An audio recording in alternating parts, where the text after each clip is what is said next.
यहाँ शुरू करते हैं पार्ट्स ऑफ फ्लावर से ना। तो यहाँ लिखा है, सबसे पहले शुरू करते हैं जो टाइप्स ऑफ, मतलब पहले हम देखेंगे पार्ट कौन कौन से होते हैं फ्लावर के।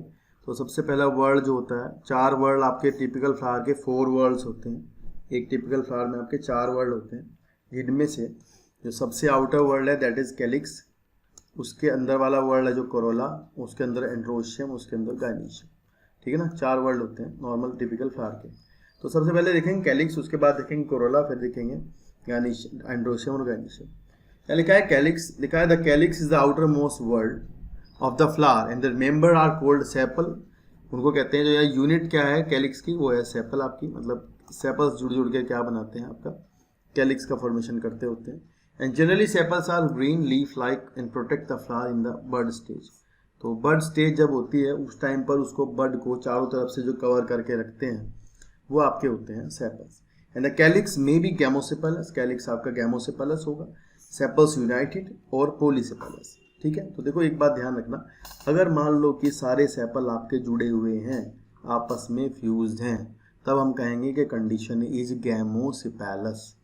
अगर आपके सारे सेपल फ्री हैं तो हम कहेंगे कंडीशन इज पॉलीसेपलस। या तो कंडीशन गैमोसेपलस है या फिर कंडीशन पॉलीसेपलस है, 2 बातें हैं। ठीक है, नेक्स्ट है कोरोला। कोरोला आपका कहलाता है पेटल्स का वर्ड, जो कि आपका सेकंड वर्ड है बाहर से अंदर जाते टाइम फ्लावर में। फिर यह corolla is compose of petal, यानी कोरोला आपका पेटल्स का बना हुआ होता है। And petals are usually brightly coloured to attract insect for pollination. Petals जो होते हैं वो आपके ब्राइट कलर के होते हैं, किसको अट्रैक्ट करने के लिए? इंसेक्ट को अट्रैक्ट करने के लिए, पॉलिनेशन के लिए। ठीक है, पॉलिनेशन मतलब पोलन ग्रेन्स को लेकर के इंसेक्ट तभी आपके आएंगे जब उनको कलर दिखेगा। ज़्यादातर मतलब मोस्ट ऑफ द प्लांट ये स्ट्रैटेजी यूज करते हैं अपने पोलिनेटर्स को अट्रैक्ट करने के लिए, जो उनका पॉलिनेशन कराएंगे। लाइक कैलिक्स, कोरोला में ऑल्सो भी यूनाइटेड और फ्री। जिसी तरह ये जुड़े हो सकते हैं, फ्री हो सकते हैं, इसी तरह आपके जो हैं कोरोला भी जुड़ा हो सकता है और फ्री हो सकता है। तो यहाँ लिखा है जैसा कि ये डायग्राम में आपको दिख रहा है, एक तो कैलिक्स है, एक कोरोला है, एंड्रोशियम है, गाइनीशियम है, यानी कि चारों वर्ड आपको दिखाए गए हैं। यहाँ लिखा है नीचे कि भाई गैमोपेटलस यानी कि पेटल फ्यूज्ड, और अगर पॉलीपेटलस लिखा है तो पेटल फ्री।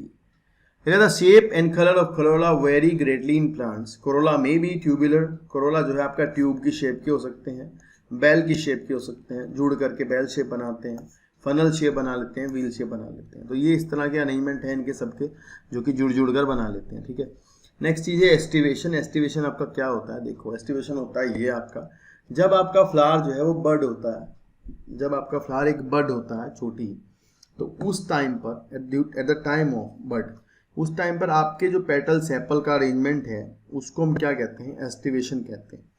ठीक है, कैसा अरेंजमेंट? मान लो कि अगर हम कहें बात ये कि भाई आपका ये एक सेपल है, ये दूसरा सेपल है, ये तीसरा सेपल है, ये चौथा सेपल है, ये 5वां सेपल है। इनका जो ये बराबर के जो किनारों का ओवरलैपिंग है ना, ये अंदर है, मतलब ये दोनों तरफ से ओवरलैप्ड है, या फिर ये बिल्कुल भी ओवरलैप नहीं है कहीं से भी, इस तरह से अरेंजमेंट है, या फिर एक किनारा हमेशा ओवरलैप्ड है, एक हमेशा बाहर है। तो इस तरह का अरेंजमेंट इनका है ना सेपल और पेटल का, इस अरेंजमेंट को कहा जाता है आपका एस्टिवेशन। क्या कहते हैं? एस्टिवेशन। तो भाई यहाँ लिखा है कि the mode of arrangement of sepal और petal in floral bud with respect to the outer member of the same whorl is known as aestivation. ठीक है ना, मतलब बाहर वाले जो देखो लिखा है ना, ध्यान से पढ़ना, सेपल पेटल इन फ्लोरल बड। बड एक तो ये ध्यान रखना कि बड में देखा जाता है, फ्लावर में फूल खिलने के बाद नहीं देखा जाता।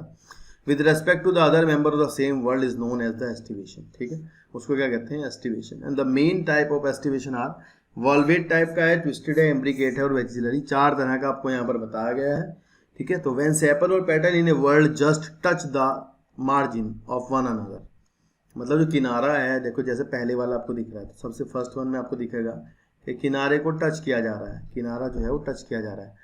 जब किनारा टच किया जा रहा है तो आपका जो एस्टिवेशन है वो आपका कैसा है? पहला सबसे वॉल्वेट है। तो ये डेफिनेशन भी आपको, अगर आपसे वॉल्वेट पूछा गया तो आपको डेफिनेशन लिखनी पड़ेगी ये वाली, कि व्हेन सेपल और petal in world just touch the margin, तब आप क्या कहोगे कि भाई विदाउट ओवरलैपिंग। ध्यान रखना, ओवरलैप नहीं कर रहे हैं दूसरे को। तो ऐसा आपको कैलोट्रॉपिस में देखने को मिलता है, ये भी आपको ध्यान रखना है। ठीक है, और इसको कहते हैं वॉल्वेट एस्टिवेशन। क्या कहते हैं? Valvate aestivation. फिर लिखा है if one margin of the appendage overlap that of the next one and so on as in China rose, lady finger और cotton.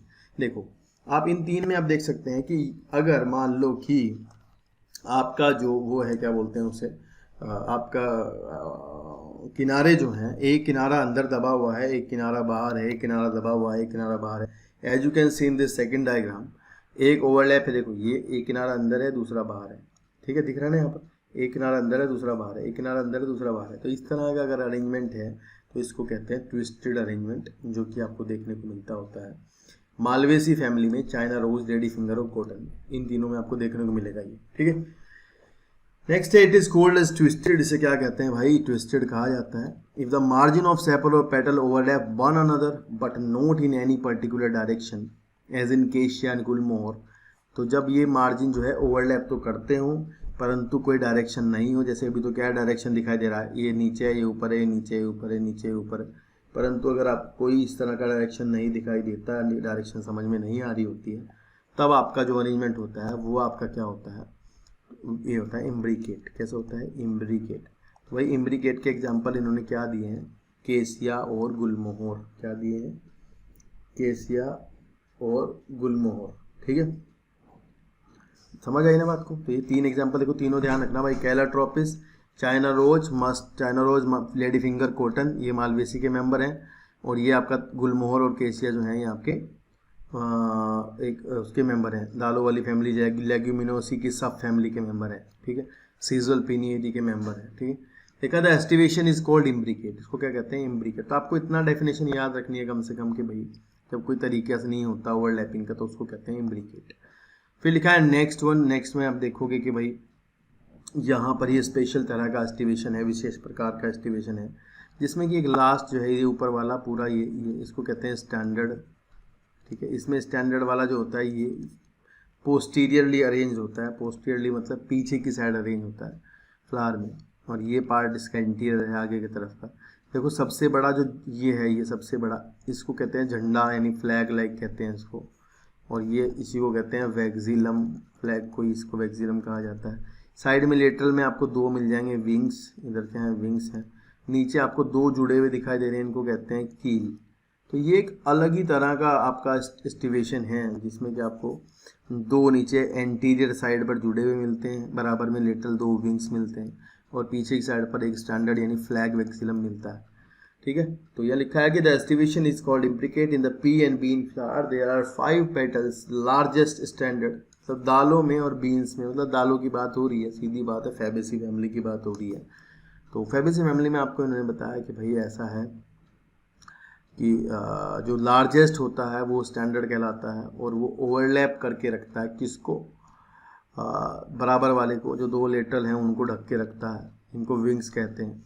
In which turn overlap the two smallest anterior petals keel. तो anteriorly जो placed होते हैं they are कील। ये भी important बात है, ध्यान रखनी है यार, आपको भूलनी नहीं है कि जो एंटीरियरली प्लेस्ड आपका वो है क्या बोलते हैं पेटल्स हैं, they are keel actually. And this type of aestivation is known as the vexillary or papilionaceous type.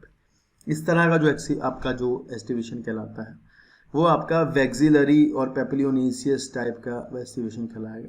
ठीक है, ये बात आपको ध्यान रखनी होगी। तो ये एग्जाम्पल और ये तरीका ये बिल्कुल नहीं भूलना है।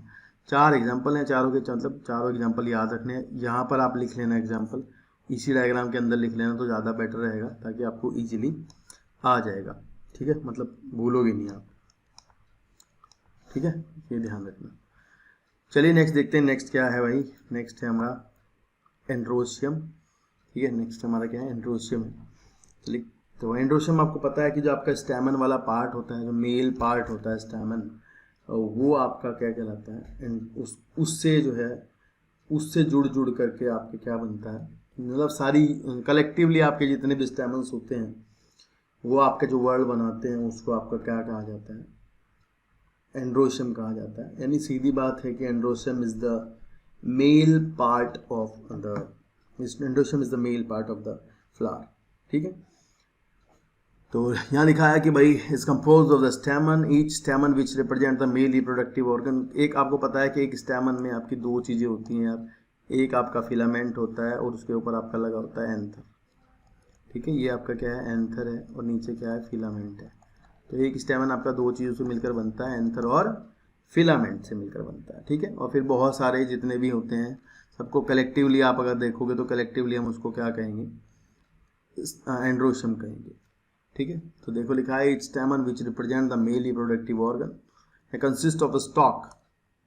क्या स्टॉक कंसिस्ट करता है, एक स्टॉक कंसिस्ट करता है जिसको कहते हैं फिलामेंट और anther, and each anther is usually bilobed. दो लोब हमने बना के दिखाई हैं इस तरह ही, जो है हर एक एंथर में आपकी बाइलोब्ड कंडीशन होती है। And each lobe has 2 chamber, हर एक लोब के 2 चैम्बर होते हैं। The pollen sacs, the pollen grain are produce in pollen sacs. Pollen grain होते हैं जो, वो पोलन सेक्स के अंदर बनते हैं। अगर आप एंथर की ट्रांसफर सेक्शन देखने की कोशिश करें तो आपको ऐसा दिखाई देगा, लाइक इस तरह से। ठीक है, अगर आप एक एंथर का ट्रांसफर सेक्शन देखोगे तो आपको ऐसा दिखेगा इस तरह से। इसमें आपको जो है ये बाइलोब्ड एंथर है और इसमें आपको टोटल मिला करके 4 पोलन सेक्स दिखाई दे रही हैं। यहाँ पोलन ग्रेन भरे रहेंगे, यहाँ, यहाँ और यहाँ पर। ठीक है, तो ये 4 पोलन सेक्स होती हैं। The pollen grain are produced in pollen sacs. और लिखा है sterile stamen is called as the staminode. तो ये सवाल भी आ जाता है कि अगर मान लो आपका स्टेमन जो है वो स्टेराइल है, स्टेराइल मतलब वो आपका पोलन ग्रेन नहीं प्रोड्यूस कर रहा है, तब उसको क्या कहते हैं, स्टैमिनोड कहा जाता है। उसको क्या कहा जाता है, स्टैमिनोड कहा जाता है। ठीक है, चलिए लिखा है stamen of flower may be united with other members such as petal और among themselves when stamen are attached to the petal. देखो ध्यान रखना, जब आपके स्टेमन पेटल से अटैच होते हैं, जब आपके स्टेमन, ध्यान सुनना भाई बहुत इंपॉर्टेंट बात है, जब आपका स्टेमन पेटल से अटैच होता है तो उस टाइम पर क्या कहा जाता है, उस टाइम पर कहा जाएगा कि भाई आपका जो वो है, क्या बोलते हैं उसको, कंडीशन है वो ईपीपेटैलस है। ठीक है, ईपीपेटैलस मतलब कि पेटल्स के साथ जुड़े हुए स्टैमन, पेटल्स के साथ जुड़े हुए स्टैमन। ठीक है, तो भाई पेटल के साथ जुड़ेंगे तो ईपीपेटैलस। लेकिन अगर किसी फ्लावर के अंदर, अगर कोई हमारा ऐसा फ्लावर है, तो किसी फ्लावर, अगर कोई हमारा ऐसा फ्लावर है जिस फ्लावर में हमारा पेटल नहीं है, क्योंकि आपको पता है कि कुछ फ्लावर्स हमारे ऐसे होते हैं जहाँ पेटल्स नहीं होते, वहाँ टैपल होते हैं, आपको पता है ये बात है ना, वहाँ पर क्या होते हैं, टैपल्स होते हैं। तो भाई जब टैपल्स होते हैं तो और उन टैपल्स के साथ में आपका जुड़ा हुआ हो, अब वो क्या बोलते हैं उसे, स्टैमन, उन टैपल्स के साथ में आपका स्टैमन जुड़ा हुआ हो तो आप उसको क्या बोलोगे, ईपीफिलस, या फिर आप बोलोगे ईपीटिपेलस। ठीक है, या तो आप बोलोगे ईपीफिलस या फिर बोलोगे ईपीटिपेलस। तो यहाँ पर ईपीटिपेलस वर्ड तो दिया नहीं गई है, ईपीटिपेलस तो नहीं दिया गया है। ठीक है, ईपीफिलस दिया है। और आपको पता है कि आपके कोर्स में आगे जाकर लिलिएसी फैमिली आने वाली है, तो लिलिएसी फैमिली में आपको ये मिलेगा। ये एग्जाम्पल आपको यहाँ से याद रखना है कि लिलिएसी है। ठीक है, मतलब लिलिएसी फैमिली का वो है, क्या नाम के मेंबर है, लिली, जिसमें आपको ऐसा देखने को मिलता है। मतलब लिलिएसी में तो ज़्यादातर यही मिलता है सब में। ठीक है, ये ध्यान रखना है आपको इतना सा। एक एग्जांपल तो हो गया लिली, तो आगे चलते हैं ईपीफिलस। ये ध्यान रखना है ईपीफिलस कंडीशंस। नेक्स्ट लिखा है द स्टेमन इन अ फ्लावर में आइदर रिमेन फ्री। अगर आपके स्टेमन्स जो है वो फ्री हैं तो उनको कहते हैं पॉलीएंड्रस कंडीशन। देखो फ्री मतलब कैसा कंडीशन होता है, मैं समझा देता हूँ आपको। ये मान लो इसके फिलामेंट्स हैं, मतलब हम कहें कि जो है ये फिलामेंट्स है इस तरह से, और ये एंथर है ऊपर। एक सेकेंड ना, अगर मान लो इस तरह की कंडीशन है कि एंथर अगर आपस में जो है जुड़े नहीं हैं और फिलामेंट भी आपस में जुड़े नहीं हैं, अलग अलग हैं, तो कंडीशन आपकी कहलाएगी क्या, पॉलीएंड्रस। क्या कहलाएगी, पॉलीएंड्रस। ठीक है, लेकिन अगर आपके जुड़े हुए हैं, यूनाइटेड हैं, तो फिर यूनाइटेड में आप अलग अलग चीज़ें कहोगे। जैसे मान लो ये इतनी, अगर मैं कहूँ यहाँ बहुत सारे एंथर के फिलामेंट जुड़े हुए हैं और ऊपर एंथर फ्री है, ठीक है, तो बहुत सारों की बात कर रहा हूँ, और ये एक ग्रुप है, ये एक ग्रुप है। एक ग्रुप का मतलब देखो सारे फिलामेंट एक जगह जुड़े हुए हैं, पूरा आपको पता भी नहीं चल रहा कहाँ जुड़े हैं, लेकिन एंथर आगे फ्री है और एक ही ग्रुप बना रखा है, तो कंडीशन आपकी कहलाएगी मोनोएडल्फस। मोनोएडल्फस। तो पहला तरीका तो जुड़ने का इनका क्या है, मोनोएडल्फस है। अगर इसी तरह जुड़े हैं और दो ग्रुप हैं, एक तो ये ग्रुप है इधर, ठीक है, और एक ये है, इसमें बहुत सारे इधर भी जुड़े हैं इधर भी जुड़े, अलग अलग हैं, मतलब दो ग्रुप बनाए हैं, तो कंडीशन कहलाएगी डाइएडल्फस। फ्यूज वैसे ही हुए हैं, फ्यूज वैसे मतलब फिलामेंट फ्यूज है, एंथर फ्री है, फिलामेंट फ्यूज है, एंथर फ्री है, इस बात को ध्यान रखना है ना। फिलामेंट आपके फ्यूज हैं, एंथर फ्री हैं, इस बात का आप ध्यान रखना। तो ये चाहे डाइएडल्फस हो मतलब दो के ग्रुप में हो, और या फिर जो है मोर देन 2 बंडल्स, या फिर जो है कई बंडल्स में हो, 2 से भी ज़्यादा बंडल्स में हो, तो आप क्या कहलोगे, पॉलीएडल्फस। और आपको यहाँ से जो एग्जाम्पल याद करने हैं वो एग्जाम्पल आपके जो है क्या है, एक तो आपको याद करने हैं मोनोएडल्फस आपका चाइना रोज में देखने को मिलता है। चाइना रोज में जो मोनोएडल्फस आपका मिलता है वो आपका मालवेसी फैमिली का मेंबर है, ठीक है।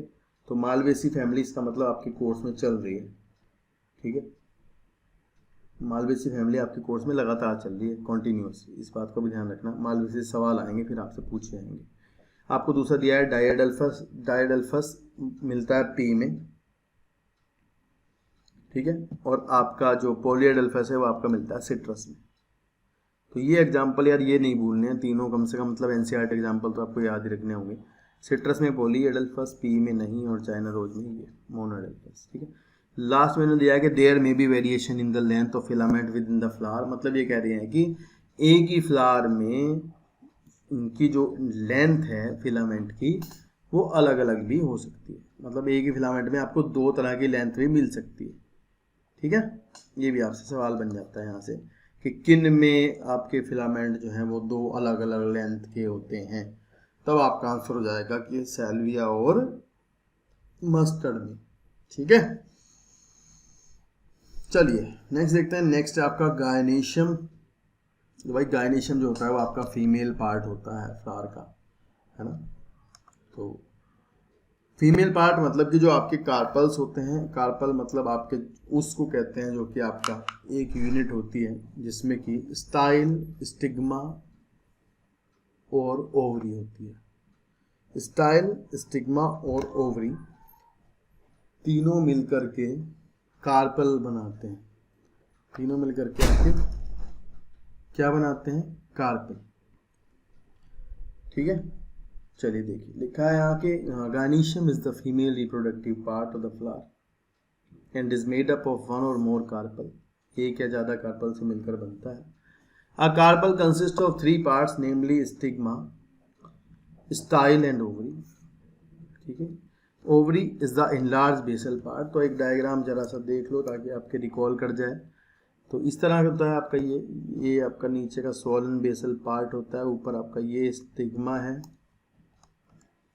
ये आपका स्टिग्मा है ऊपर, नीचे आपकी स्टाइल है और नीचे आपकी ओवरी, ठीक है। ओवरी के अंदर ये आपका ओव्यूल है, ओवरी के अंदर आपका ओव्यूल होता है, ठीक है। तो ये आपका क्या है, पूरा कार्पल है, ठीक है। ऐसे कार्पल जुड़ते हैं, अगर फ्यूज कर जाते हैं तो कंडीशन आपकी सिनकार्पस होती है, और फ्री रहते हैं तो कंडीशन आपकी एपोकार्पस होती है। और इसी में जो ओव्यूल के साथ में यहाँ इस पॉइंट पर जहाँ पर ये ओव्यूल ओवरी की वॉल से अटैच्ड है, इसको कहते हैं प्लेसेंटा। क्या कहते हैं, प्लेसेंटा, ठीक है। तो चलो देखो भाई आगे क्या लिखा हुआ है यहाँ पर। यहाँ लिखा है गायनेशियम, ओके, यहाँ लिखा है ovary is the enlarge basal part of which lie elongated tube the style, जिसमें क्या है एक ट्यूब निकली होती है जिसको कहते हैं style. In the style connect the ovary to the stigma. Style जो है वो किसको कनेक्ट करती है, ओवरी को स्टिग्मा से कनेक्ट करती होती है।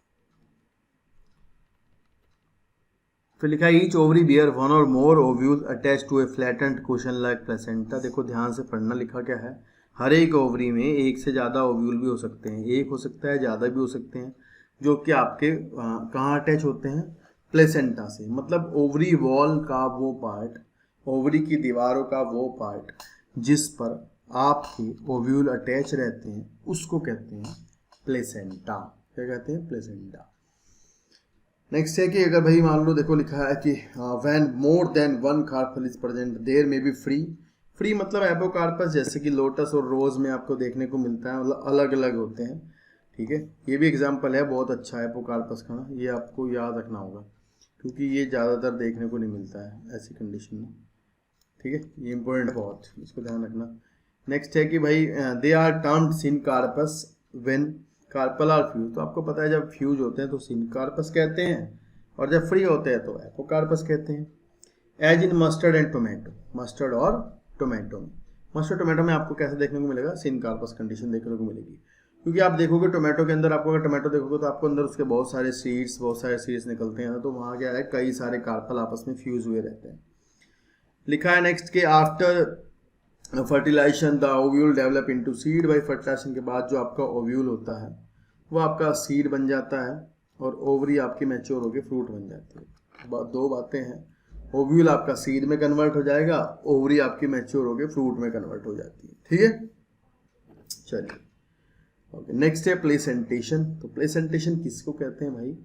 प्लेसेंटेशन कहते हैं भाई ओवरी के अंदर, आपकी जो ओवरी है उसके अंदर आपका जो अरेंजमेंट है, मतलब किसका? ओव्यूल्स का, उसको कहा जाता है प्लेसेंटेशन। ओवरी के अंदर ओव्यूल्स का जो अरेंजमेंट है उसको कहा जाता है प्लेसेंटेशन। ठीक है, तो यहाँ जो है टाइप्स ऑफ प्लेसेंटेशन आपको दिया गया है। टाइप्स ऑफ प्लेसेंटेशन में जो दिया गया है वो क्या क्या दिया गया है? एक तो दिया है मार्जिनल, एक दिया है पैराइटल, एक्साइल, ठीक है, और आपका बेसल और फ्री सेंटर। तो 5 आपको दिए गए हैं आपके यहाँ पर प्लेसेंटेशन। सबसे पहले जो सबसे ऊपर दिया गया है वो क्या है आपका? ये है, क्या बोलते हैं, मार्जिनल। मटर में आपको दिखाई दे रहा है, पी में आपको दिखाई दे रहा है। अगर आप मटर को खोलते हो, पी को, क्योंकि आपको पता है कि वो ओवरी है, एक ओवरी होती है मटर, क्योंकि फ्रूट है वो एक, उसको जब खोलते हो आप तो उसके जो किनारे की जो दीवारें होती है जहाँ से वो खुलती होती है, उसी पर ही उसी के बराबर में आपके ओव्यूल की लाइनिंग होती है, डबल लाइनिंग होती है लगी हुई, कई बार देखना ध्यान से। ठीक है, उसी पर लगे होते हैं आपके ओव्यूल्स, और बाहर जो ग्रीन कलर की होती है ये ओवरी वॉल होती है। ठीक है, अंदर अगर आप खोलते हो तो आपको एक ही चैम्बर मिलता है, तो लोक्यूल जो होता है वो एक होता है, इसमें यूनिलोक्यूलर कंडीशन होती है, और ओव्यूल जो है वो आपके मार्जिन से निकले हुए होते हैं, इसीलिए हम इसको कहते हैं कि ये मार्जिनल प्लेसेंटेशन है, क्योंकि ओव्यूल्स आपके कहाँ से निकले होते हैं? मार्जिन से निकले होते हैं, तो condition is marginal placentation. Condition कैसी होती है? मार्जिनल प्लेसेंटेशन होती है। ठीक है, तो चलिए नीचे देखते हैं। दूसरा देख लो एक बार, फिर डायग्राम बार बार देखने आना पड़ेगा। यहाँ आपको दिख रहा है कि मैं दिखाऊं, ये तीनों दिख रहा है फ्यूज्ड हैं, मतलब इस तरह की कंडीशन आपकी क्या कह रहा है कि ट्राई कार्पेलरी। ट्राई कार्पेलरी का मतलब है कि 3 कार्पल आपके फ्यूज्ड हैं, तीनों कार्पल फ्यूज्ड हैं, तो इस कंडीशन कैसी होगी? सिन कार्पस, ट्राई कार्पेलरी। उसमें भी यहाँ पर बीच बीच में दीवारें हैं, सेप्टा हैं। ठीक है, और ये सेप्टा इसको चैम्बर को 3 भागों में बांट रहे हैं। ठीक है, तो 3 ही लोक्यूल हो जाते हैं, तो ये कंडीशन बन जाती है ट्राइलोक्यूलर कंडीशन। ठीक है, ट्राइलोक्यूलर। और प्लेसेंटेशन, क्योंकि देखो प्लेसेंटा आपके यहाँ से ओरिजिनेट हो रहे हैं ना, यहाँ से सेंटर से, मतलब सेंटर से ऐसे, और एक एंगल पर लगे हुए हैं, तो इसको कहते हैं एक्साइल प्लेसेंटेशन। क्या कहते हैं? एक्साइल प्लेसेंटेशन, क्योंकि ये किसी एंगल से निकल रहे हैं, एक्साइल से निकल रहे हैं, इसलिए इसको कहते हैं एक्साइल प्लेसेंटेशन।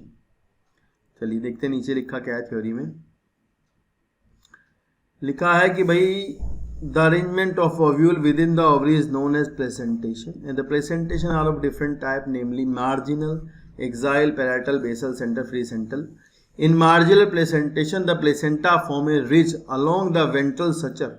मार्जिनल में क्या होता है? एक रिज बनाते हैं वेंट्रल सचर पर ओवरी के, और ovule are borne on the ridge forming 2 rows। Ovule जो है वो 2 रो में लगे होते हैं, जैसा कि पी में देखने को मिलता है। फिर लिखा है when the placenta is axial and the ovule are attached to it multilocular ovary.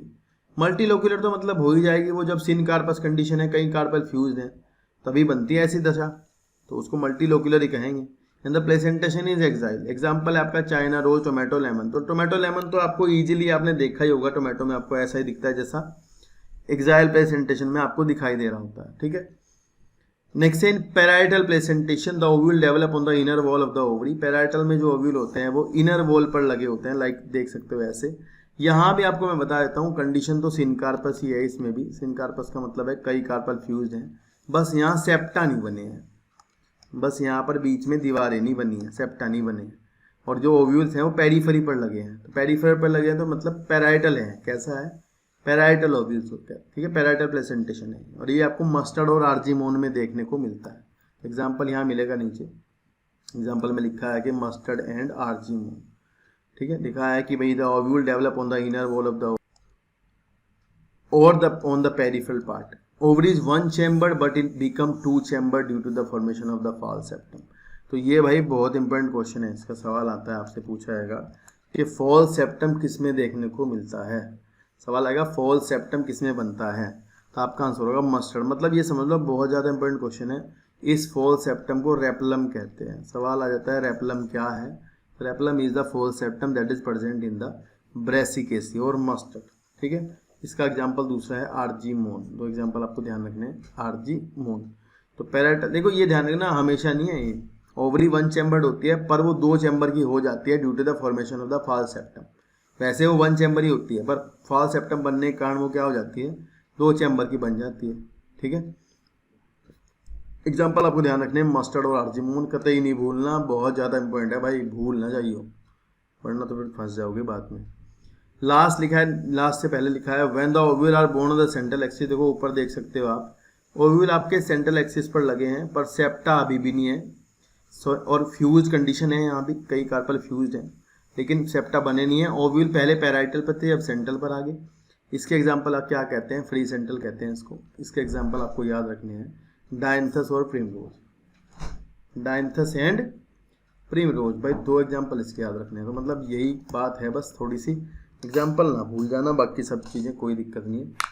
और ये डेफिनेशन, कई बार ये डेफिनेशन आती है लिखी हुई कि one chambered but in become two chambered, ऐसे लिखते हैं। या फिर लिखेंगे when the ovule are borne on the central axis and septa are absent. जब सेंटर पे होते हैं, सेप्टा नहीं होते हैं, तब उसको बोलते हैं डायंथस और प्रिमरोज, यानी फ्री सेंट्रल की बात चल रही है। चलिए नेक्स्ट लिखा है कि in basal placentation the placenta develop at the base of the ovary. Basal placentation में जो प्लेसेंटा होते हैं वो ओवरी के बेस पर लगे होते हैं। सिंगल ओव्यूल लगा होता है, ये ध्यान रखना। बेसल में सिंगल ओव्यूल बेस पर लगा होता है, इतनी बात ध्यान रखनी है, जैसे कि सनफ्लावर और मारीगोल्ड में आपको देखने को मिलता है, ठीक है। ये था, तो ये थे आपके 5 तरह के प्लेसेंटेशन के तरीके जो इन्होंने यहाँ पर बताए हुए थे। इनका एक एक एग्जाम्पल आपको याद करना है, जो जो दिया गया है वो, ठीक है, और डेफिनेशन भी याद कर लेनी है, ठीक है। चलिए नेक्स्ट देखते हैं द फ्रूट। फ्रूट क्या है? तो भाई फ्रूट जो है, आपको एक लाइन में अगर फ्रूट की डेफिनेशन जाननी है तो फ्रूट आपको पता ही है क्या होता है। फ्रूट आपका राइपेंड ओवरी होता है, यानी पकी हुई जो ओवरी होती है उसको फल कहते हैं, ये पता होता है आपको। हाँ, तो अब वो 2-3 तरह का हो सकता है। ट्रू फ्रूट हो सकता है, फॉल्स फ्रूट हो सकता है। ट्रू होता है तो मतलब अगर वो ओवरी के ही पकने से बनता है तो ट्रू होता है। अगर थैलेमस से बन जाए तो वो फॉल्स फ्रूट होता है, यानी किसी और पार्ट से बन जाए तो वो क्या होगा, फॉल्स फ्रूट होगा। तो यहाँ पर इन्होंने बताया कि the fruit is characteristic feature of the angiosperms. मतलब फ्लावरिंग प्लांट का फ्रूट बनना मतलब ये कैरेक्टरिस्टिक फीचर है, क्योंकि जो आपके जिम्नोस्पर्म्स होते हैं, जिम्नोस्पर्म्स में आपकी ओवरी तो नहीं होती है, और क्योंकि जिम्नोस्पर्म में ओवरी नहीं होती भाई, तो फिर वो फल भी नहीं बनता, वहाँ सीड नेक्ड होता है, ठीक है, वो बिना ओवरी के ही लगा रहता है, ठीक है। तो ये कैरेक्टरिस्टिक फीचर है। ये भी सवाल होता है, कई बार ऑप्शन में होता है कि इनमें से कौन कौन सी कैरेक्टरिस्टिक फीचर है एंजियोस्पर्म की, तो उनमें से एक ही होती है फ्रूट होना, फ्लावर होना, फ्रूट बनना, ये सब। And it is a mature और ripened ovary developed after fertilization. ये फर्टिलाइजेशन के बाद डेवलप करती है। And it is a fruit is form without fertilization of the ovary. अगर आपका फ्रूट जो है वो विदाउट फर्टिलाइजेशन बन जाए तो उसको कहते हैं पार्थिनोकार्पिक फ्रूट। अगर बिना फर्टिलाइजेशन के बन जाए तो आपका फ्रूट है पार्थिनोकार्पिक फ्रूट, ठीक है। नेक्स्ट लिखा है generally the fruit consist of A wall pericarp. तो जनरली फ्रूट की जो है 3 वॉल होती हैं, पेरिकार्प होती है, मतलब उसकी पेरिकार्प को 3 भागों में बटी होती है। 3 में से बाहर वाली एपिकार्प, मीजोकार्प और एंडोकार्प। पेरिकार्प, मीजोकार्प और एंडोकार्प 3 भागों में बटी होती है, ठीक है। ये आपको ध्यान रखनी होती है बात। इसमें आप ध्यान से देखें कि जनरली आप जो है मीजोकार्प खाते हैं, ज़्यादातर फ्लैशी होती है मीजोकार्प, ठीक है। कभी कभी जो है पेरिकार्प जो है वो फ्लैशी होती है, उसको खा लेते हैं पूरी कोई। तो यहाँ आपको जो नीचे बताया गया फ्रूट, वो एक एग्जांपल दिया गया है, ड्रूप फ्रूट का दिया है एग्जांपल। ये 2 एग्जांपल हैं। They are drupe type of fruit in which, अगर आप देखो आप इनमें, इन दोनों में आपको क्या क्या दिखेगा। बाहर आम में एपिकार्प होती है, अगर आप नारियल में भी देखोगे तो वो ग्रीन कलर का नारियल जब लाओगे तब आपको दिखेगी कि बाहर की तरफ एपिकार्प होती है, ग्रीन कलर के नारियल में दिख जाती है। तो उसके बाद जो बुशी बुशी झाड़ियाँ टाइप की होती हैं, मतलब उसमें फाइबर टाइप के होते हैं, दैट इज़ मीजोकार्प। और यहाँ मैंगो में हम मीजोकार्प को अच्छे से खा रहे होते हैं, फ्लैशी होती है। और अंदर फिर सीड के ऊपर यहाँ पर एंडोकार्प होती है, इसमें भी सीड के ऊपर जो अंदर हार्ड होती है दैट इज एंडोकार्प। तो इन दोनों में एक ही समानता है कि इनके जो सीड के ऊपर की कवरिंग है दैट इज हार्ड एंडोकार्प, ठीक है। तो ऐसे सीड्स जिनमें की एंडोकार्प हार्ड स्टोनी होती है उनको ड्रूप कहते हैं, ठीक है। क्या कहते हैं? ड्रूप। तो ये सिमिलरिटी इन दोनों में है, ये इसलिए ड्रूप फ्रूट में आते हैं। तो एग्जाम्पल नीचे लिखा है कि in mango and coconut the fruit is known as drupe. बच्चा सोचेगा इनमें तो कोई समानता नहीं है, ये दोनों तो बिल्कुल ही अलग हैं, लेकिन इनकी एंडोकार्प जो है वो दोनों की हार्ड होती है, ये सिमिलरिटी है। लिखा था develop from monocarpellary superior ovary. ये सवाल आपसे पूछा जाएगा कि भाई मोनोकार्प कैसी ओवरी से बनते हैं? मोनोकार्पलरी सुपीरियर ओवरी से बनते हैं। And are one seeded. ये कैसे होते हैं? वन सीडेड होते हैं। In mango the pericarp is well differentiated, outer thin epicarp, middle fleshy mesocarp and inner stony endocarp. In coconut which is also drupe the mesocarp is fibrous. तो coconut में जो mesocarp है वो कैसी है? Fibrous है। पर एंडोकार्प जो है वो हार्ड है, यानी जो दोनों ड्रूप हैं वो इसलिए हैं कि इनमें एंडोकार्प जो है वो हार्ड एंडोकार्प मिलती है, ठीक है ना। तो ये था आपका यहाँ तक का पार्ट इसका। इसके बाद है सीड, जो कि हम नेक्स्ट क्लास में लेकर के आएंगे, ठीक है। तो आज इतना ही करिएगा आज की वीडियो में दोस्तों, इतना ही। आगे की वीडियो देखने के लिए चैनल को सब्सक्राइब कर दीजिएगा और ये घंटी वाला बटन दबा दीजिएगा ताकि आपको नोटिफिकेशन मिलते रहें। Thank you so much.